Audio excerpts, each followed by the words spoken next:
Hi there, I'm Mark Isero, and this is Article Club, where we read, annotate, and discuss one great article every month on race, education, or culture.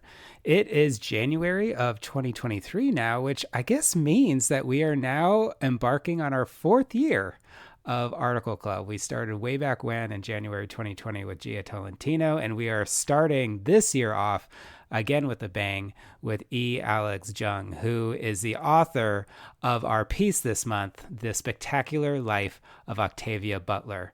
I'm so excited to be featuring this article, and I really can't wait to get into it with you all. We're going to be discussing this piece on January 29th from 2 to 3:30 p.m. Pacific time. So if if you have not signed up and you're interested, please do so. You can go over to highlighter.cc/discussion.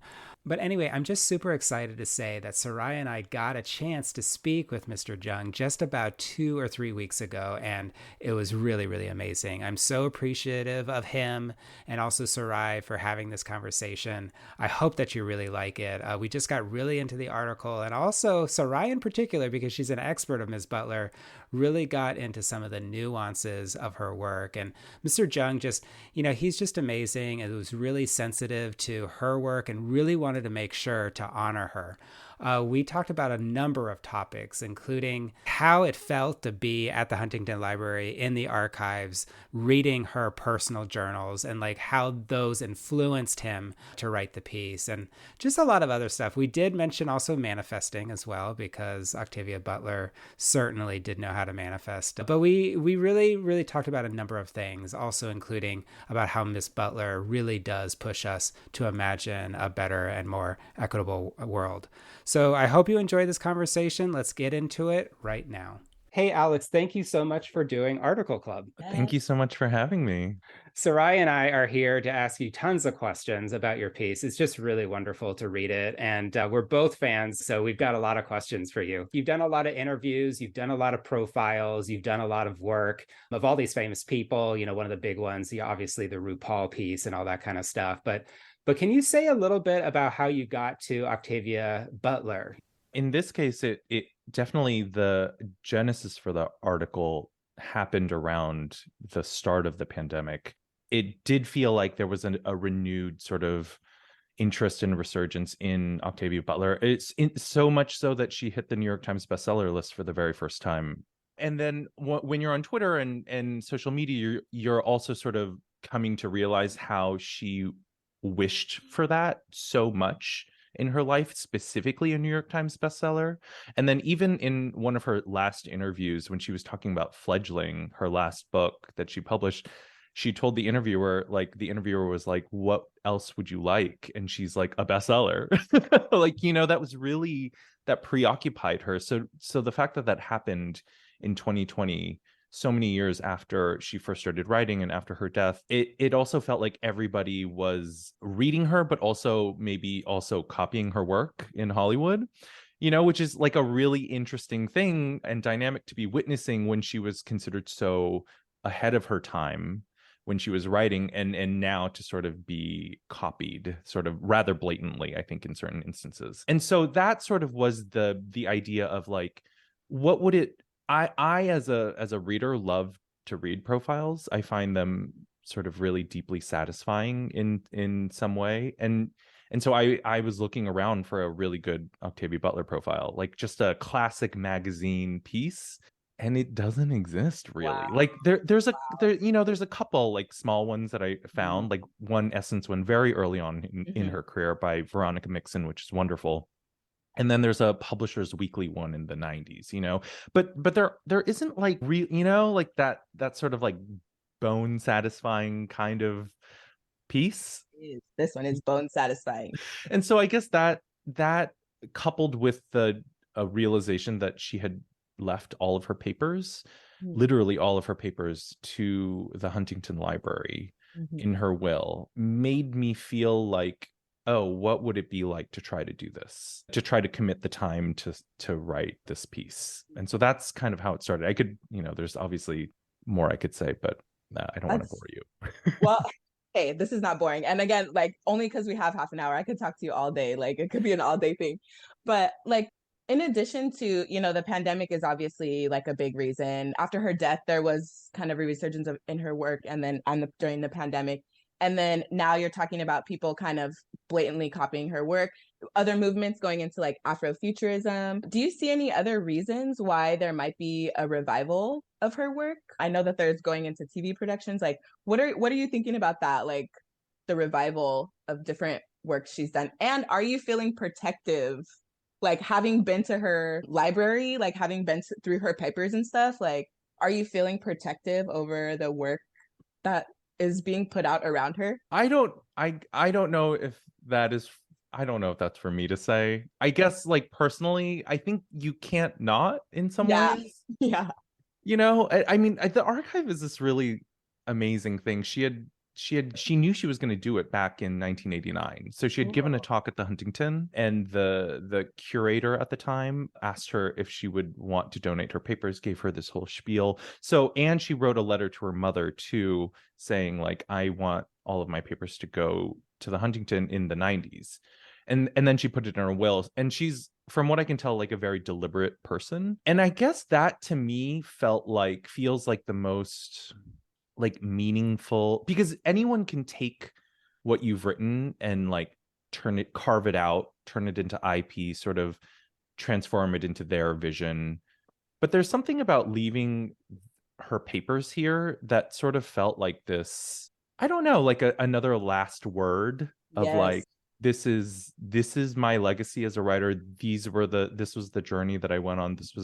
These were the struggles that I went through in order to produce what you see or what you've read. And I guess I feel like that to me is this, I don't know. I found that like incredibly powerful, because other people can't mess with that as Right. much, like So, that exists. yeah. And so there can be a million, I don't know, kindred copycats. But I think the thing that she wrote, all of the writing, both published and unpublished, is the legacy, and that's Yeah. there. And Yeah. and getting people to engage with that, I think, is the most important thing. So maybe you don't need to be protective because she was like protecting herself in that way, kind of. I think she was doing that. Mhm. It's super interesting because, like, people are definitely able to analyze her work as part of careers now. And not to say the adaptations that are coming out are not going to be good. I feel like Ava DuVernay, Issa Rae, people at J.J. Abrams, these people are attached to these. So I'm not particularly worried about it being like not great. And I want not great television about people of color anyways. We deserve all the stories. We deserve every story. But I feel like it could potentially, because she left her archive, it could be potentially missing the mark a little bit if we just celebrate her work and not necessarily like what she went through, how deliberate she was in it. And especially to think like some of the issues that she faced, those are systemic. Like her editor not paying attention to her doctor not listening to her at the end of her life. These are systemic issues, maybe potentially the erasure of her sexuality in some cases. Like these are things that happen to Black women, and I wonder if only paying attention to like her writing and her work as opposed to her, we miss how we could take better care of Black women, like how we could take care of Octavia Butlers. You know what I'm saying? Like Yeah. if we don't focus on how personal and how deliberate she was, because I think she would have liked the fame, like you said, she would have I do wanted too. she would have wanted this Yeah. fame. It would have been nice for her to have it when she was alive. Like it would have been nice for her to not take a MacArthur Genius Grant, for her to be able to buy a house. Like that would Right. have been nice.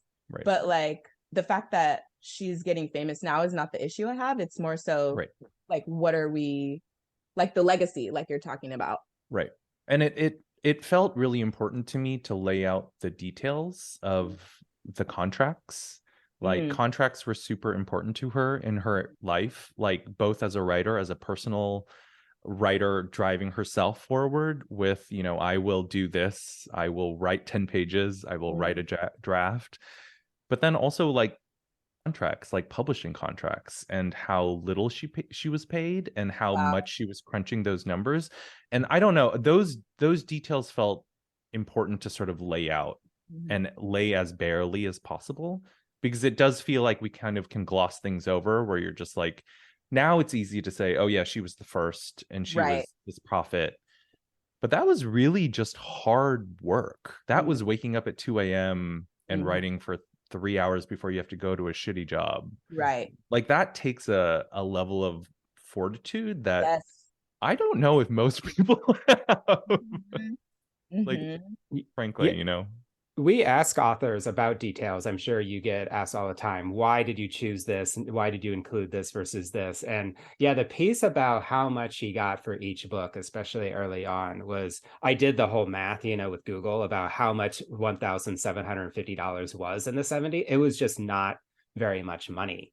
And so, yeah, I appreciated it too, like the specific details that you included. But because you were in the archives probably for a long time in there, you did have to sort of make some decisions and details, not just about the economic piece, but obviously about her personal. And so just generally, I know it's a hard question, but generally, how do you approach that about which details to put in versus not? Yeah, I mean, the archives are this beautiful, difficult cavern, in some ways, and you're kind of just going down different tunnels and seeing what might be interesting, where to sort of keep following threads.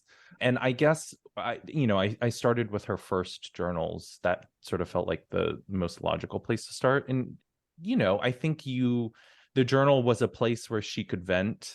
It was where she could like think thoughts through. She was always she was a bit Socratic. She would like talk ideas out with herself a lot. And you really get a sense of like the texture, what preoccupied her. And a lot of it was like writing itself and money, and like I don't want us to forget that money is a huge part of support, of creative work, of dignity. I think that was all a part of what was driving her. And then so that was at that point when I was like, when I'm seeing her sort of like crunch $99.07 and dividing it up. Wow. That's very real to me, like I understand that feeling deeply. And so I thought it was like, what if I just start tracking down every contract too? Contracts were so important to her that they felt like this very real, tangible thing that you could write about and tell a narrative around, particularly early on when she didn't have a brand name to sort of rely upon to leverage into, monetary gain. Wow. I literally have like on the back of your article, I like ran through my bills like this month. I was like at work trying to figure out like, oh, the money's gone. The money's gone, by the way. But like, but it's so interesting because, thinking about, like those details, crunching those numbers versus the characters she wrote into her books. Like not that they didn't have real problems, but it seems like they existed in kind of this space where, and I've heard her speak to it to where, and you kind of write about it also, to where she was writing herself into the space, into kind of a personality that she wanted to grow into, to where maybe she wasn't having to worry about those kinds of things.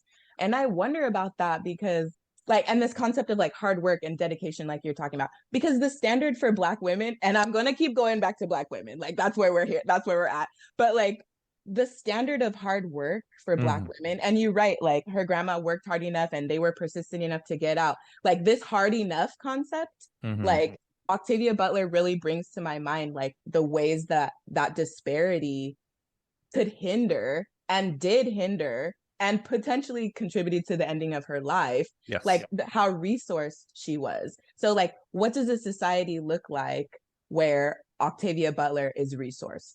Like, right. And what does, like, how has her writing helped us to see that? So can you say more about that? I know you get a little bit into like, what did you think about the ways she was writing her characters versus how shy she was, or how she said she was kind of more asocial? Like, what are you thinking about that? Yeah, I mean, I talked to a lot of people who aren't necessarily quoted in the piece who talked about how she struggled with charisma in some ways, but she deeply wanted to bring people to her and like move them emotionally. And she did, and she does do that through her writing, which is, I think, in some ways the ultimate manifesting is how it felt to me. You know, like she was really manifesting the characters that she wanted to become. And then I think she did. Like I it's hard to read the Parable books and not feel the parallels between her and Lauren Olamina in so Yeah. many ways, and also the way in which I think she has been sanctified in some ways. And I Mm. think that's a really tricky thing because Wow. she's critical of it in the Parable book too, of the way in which a person can become abstracted.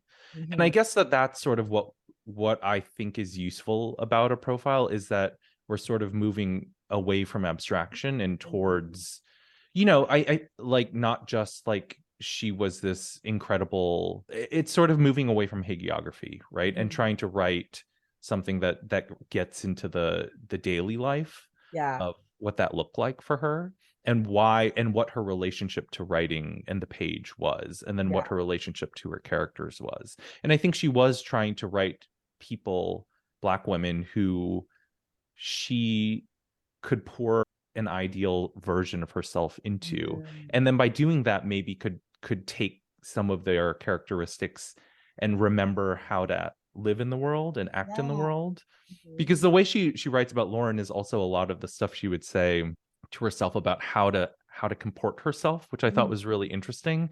Is that sort of self-help writing she was doing, I was like, oh, those characters embody those qualities, you know? And so I think writing those characters was a way for her to also envision how to be that in the world, which I Yeah. think is kind of cool, you know? Yeah. And like the shaping of God and how God shapes you in the Yeah. novels, and her getting to write herself in, but also letting her writing kind of write her in certain ways. That's like really a lot. Like that's a lot. Because Yeah. again, if you if you go back to structurally, Because like we are kind of God too, right? Like I think ultimately in some ways she, and you know, we could go deeper, right? Like in Mhm. Book of Martha, it's a Yeah. short story that she Oh, wrote, that's my favorite. and she's imagining different versions of God. And the first one she imagines is just like a Right. kind of like European painting version of Mhm. God, like an old white dude. But by the end, Exactly. By the mhm. end, she's able to imagine God as a Black woman. And I think that Mhm. that's a really important thing that she was trying to think about, how to become, I don't know if godlike isn't the right word, but like how to find that source of self for Yeah. her, and Mhm. to envision herself as the main character, as the Mhm. one who sort of creates worlds, you Yeah. know, like that. I think you know, fiction authors are godlike in that sense, Mhm. right? They are creating universes, they're creating people, they're creating Yeah. characters and struggles and conflicts, you know, and journeys essentially. Yeah. And that's a biblical action to me in Yeah. some ways. You had written in your article that her mother wanted to have her own house and have a Mm. garden, period. Yeah, Like Octavia Butler wanted to, she didn't get to invest in technology. I mean, she was a Luddite, but she didn't get to invest in technology because she was saving for a house.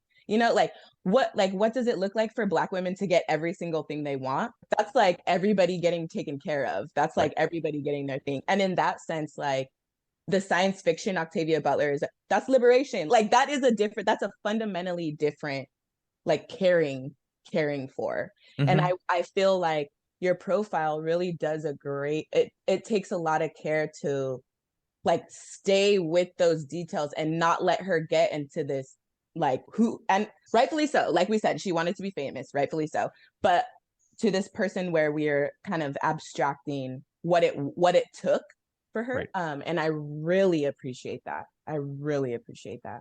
I feel like you're like an ideal reader for this because I didn't want it to just also be repetitive, you Mm-hmm. know, of that abstraction. And yeah, I don't know. I think we do a disservice when we sort of don't look at the details and the difficulty. Yeah, I was thinking it.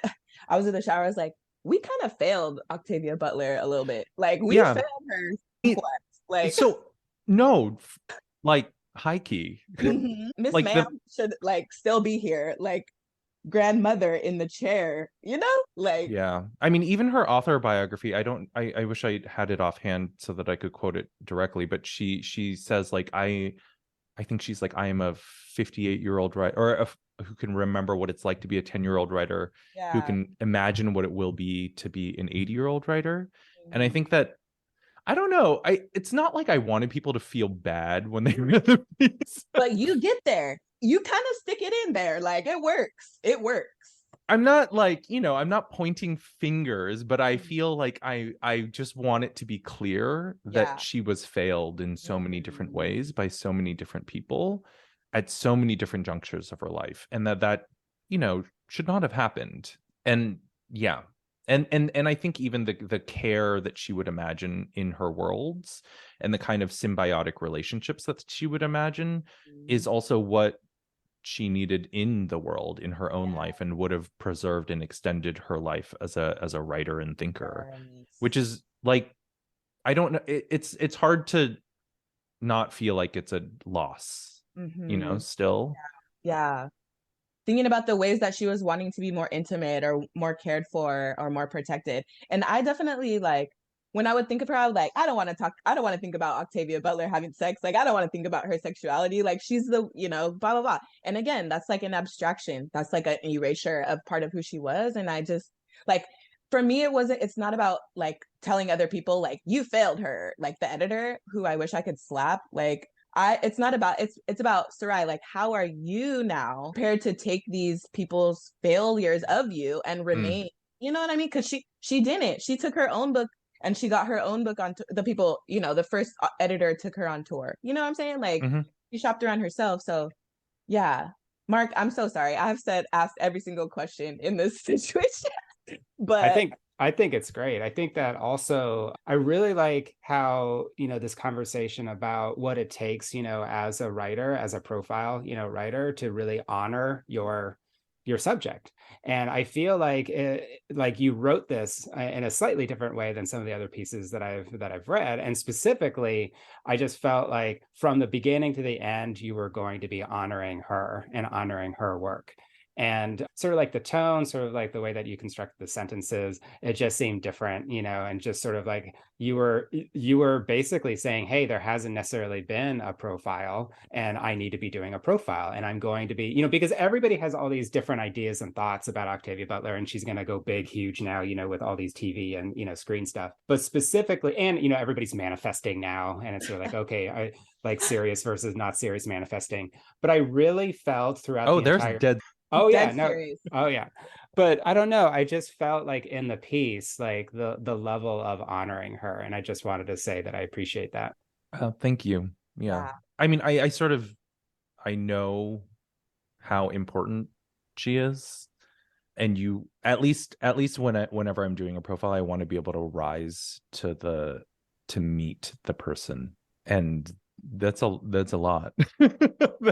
I don't know if I do it, I try my best, but I don't know if I always get there, but I do feel that I need to try to at least strive to meet the person. And there's just like an incredible legacy and body of work that you don't want to fuck that up. No.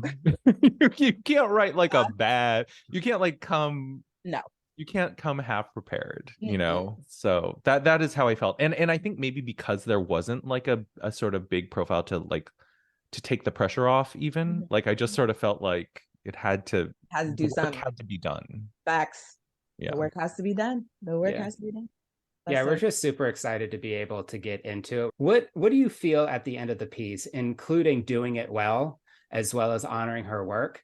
What do you feel like you would want a reader to be thinking about or taking away at the end of the piece? I think Sarai and I were kind of talking about this. I don't know. I guess I feel an incredible amount of awe, of gratitude, but also like a bit of anger. and a desire for us to really read the work and to do the work of imagining a better world for each other that she had been doing. I think that is what she was preoccupied with. I think that is the legacy. And I think she hadn't worked it out yet. And we clearly as a society have not worked it out yet. But I think that's the project in some ways. That is the question that she should be posing to all of us, which is, how should we care for one another? How do we build a better world?